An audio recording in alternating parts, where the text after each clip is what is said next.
in most of my work, particularly all of my books, I not only write about some of these areas, but the books are interspersed with spiritual practice, with what is called in some of the books body prayer, after Matt Fox's way of speaking.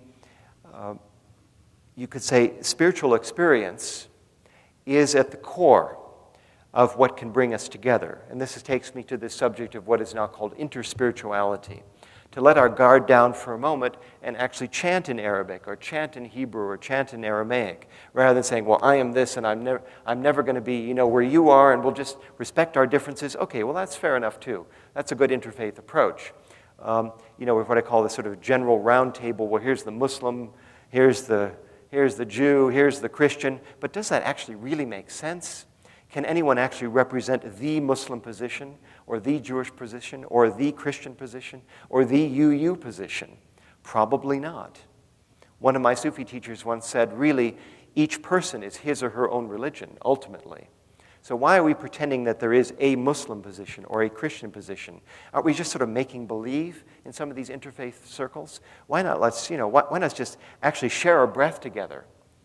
Why not share some silence together? Why not share some chants of each other together rather than fear that we'll be drawn into someone else's universe? Maybe the best thing that could happen is we're drawn into someone else's feeling universe. So spiritual experience comes first. Spirituality is about spiritual experience. Everyone, again, to give another analogy, everyone in earlier times, even in Western cultures, everyone was considered to be, you could make music. You could make music, in your home. Later, music becomes professionalized. The pitches are changed about the 17th century, and so only certain types of people then are musical, and they become the musical professionals.